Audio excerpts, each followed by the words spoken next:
All right, everybody, this is Mr. Cross. This is Friday, last day for notes. I'll be back on Monday. And make sure we remember that we're going to do the test on Monday. So please be ready with your notes and your silhouettes and all of that stuff. All right.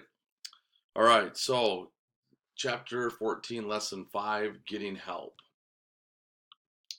So, one of the big things is got to try to recognize that first step. People who start to abuse drugs, a lot of times they'll recognize that there's a problem themselves. And so we got to try to get them to see that part of it. All right.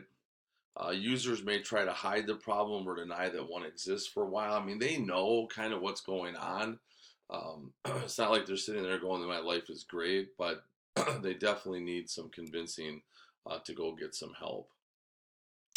If you have a drug problem, you need to get help. You need to get somebody professional who can help you. Quitting cold turkey on some of these major drugs, very, very difficult to do, and a lot of times is not even recommended. So some support, some sources of help include you go to support groups like Al-Anon or Alateen or Narcotics Anonymous or something like that. You can go to alcohol or drug treatment centers. We have one here in Elk River, Fairview Clinic, that we run here at in conjunction with the school and Fairview. And then there's also toll-free numbers, hotlines staffed by drug counselors and whatnot that you can get help from as well. So recognizing when someone needs help, there are some signs that show that people need help dealing with their drug abuse problems. A lot of times they may lose interest in activities other than doing the drug. They don't even want to do anything with their family or their friends, when a lot of times that was one of their main things that they used to do. They may also frequently lie to cover up their addiction, stealing from people and that kind of stuff, but also lie just to be able to get their drugs. So as far as treatment options are considered, recovery begins when the person stops using the drug, so the body can rid itself of the drug and its effects. So it's going to go through withdrawal symptoms, and like I said, a lot of times people need to get some help with that. There's many options that exist. We're really lucky here in Minnesota to have some big time places that we can get help from that. Some of the treatment programs include the detoxification, which means their body's being rid of it totally from their system. It's a physical process, freeing them of the addictive substance.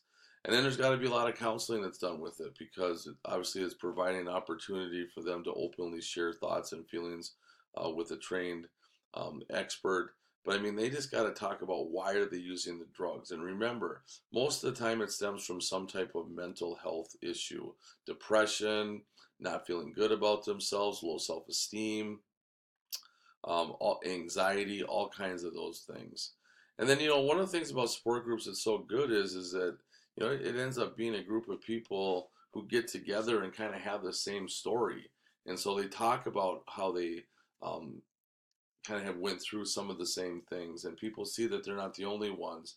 But also they get to see the fact that some of these people have quit and been successful at staying drug free, and it gives them hope that if they were that bad, maybe they could get better and recover from it as well. All right.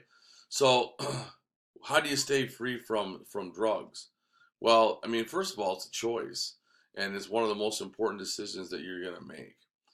Staying drug free is a person who does not take illegal drugs or of a place where no illegal drugs are used, so they don't go there.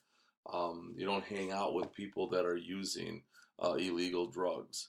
And then it's important to make decisions that will promote the healthy mind and the healthy body. That's kind of what it's all about. Trying to make sure that you are as healthy as you possibly can and making that choice not to use. So when you're refusing, one of the big things I always tell kids is I think the big thing is you got to be really clear and confident. You can't sound like a wimp when you say it. You have to be very, very clear, and you have to tell them, with a very confident voice that, hey, I respect myself, and I am not going to damage my health because of using drugs. You got to say no in a firm voice. You got to tell them why or why not. One of the biggest things I tell kids is when they're having these discussions is that they're going to ask you why. They're not going to just say, yeah, I support your decision. They're going to ask you why. And then you can always offer alternatives to the ideas or the activities. And that's one of the things that kids always forget about, is that there's so many other things. We are so fortunate to be living as close to Minneapolis and St. Paul as we are. We are just a stone's throw from tons and tons of activity, not to mention all the parks and everything that we have here in Oak River that you're able to do and not be involved in that type of thing. And then, you know what? You may have to leave. And a lot of times you have to leave because they're doing something illegal and you don't want to get caught up in that. But also the peer pressure sometimes can get to people. I always tell kids, when you feel it in your gut that something just ain't right, you need to get out of there. So what are some positive alternatives to using drugs? Well, you can have fun and spend time with friends and family without drugs. Like I said, there's all kinds of activities, sports activities, outdoor activities, things that you can do right here in Elk River, along with fishing and hunting and all that kind of stuff is all great stuff. Other options, you can begin regular physical education programs. You can join an organization. You know, a lot of times people like to express themselves, so maybe through thoughts or through journaling or through art that you can do things. Here's a video, you guys, of some kids from Zimmerman and Elk River who are doing exactly that, and they're telling you why they don't use drugs and why they are trying to stay clean. It's called Be Real.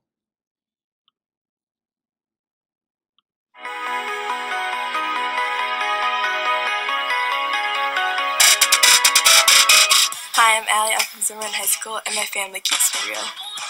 I'm Caitlin from Zimmerman High School, and my future keeps me real. Thanks, Caitlin. My name's Jake. I'm Sam. I'm Dylan, and we go to Zimmerman High School, and basketball keeps us real.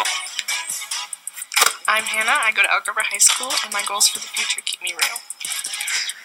My name's Kate. I go to Elk River High School, and my desire to be a good role model keeps me real. I'm Nate. I go to Zimmerman, and baseball keeps me real.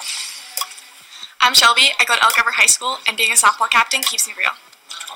My name is Carmen. I go to Elk River High School. Tennis and my faith keeps me real. Hi, I'm Natalie. I go to Zimmerman High School, and volleyball keeps me real.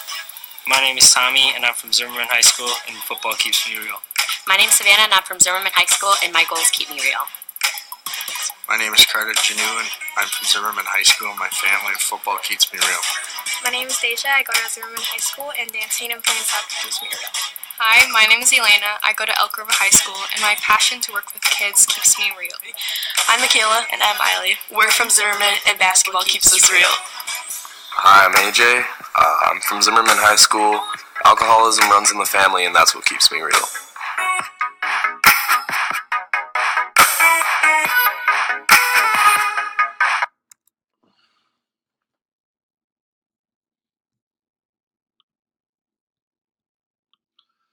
So you guys, I mean, the message is pretty loud and clear. You got to find things that make you feel like you can do some things that are fun. And obviously there's going to be some pressure on you because some people believe that the fun is in using, and we do not want you to use. We want you to be healthy. We want you to have fun. We want you to be involved with your school and with your community and with your church. And hopefully the message for you is loud and clear. All right, have a great day. We'll see you on Monday. Remember, the test is on Monday, and your notes and your silhouettes are due on Monday, and I will be back to give you the test. All right, have a great day.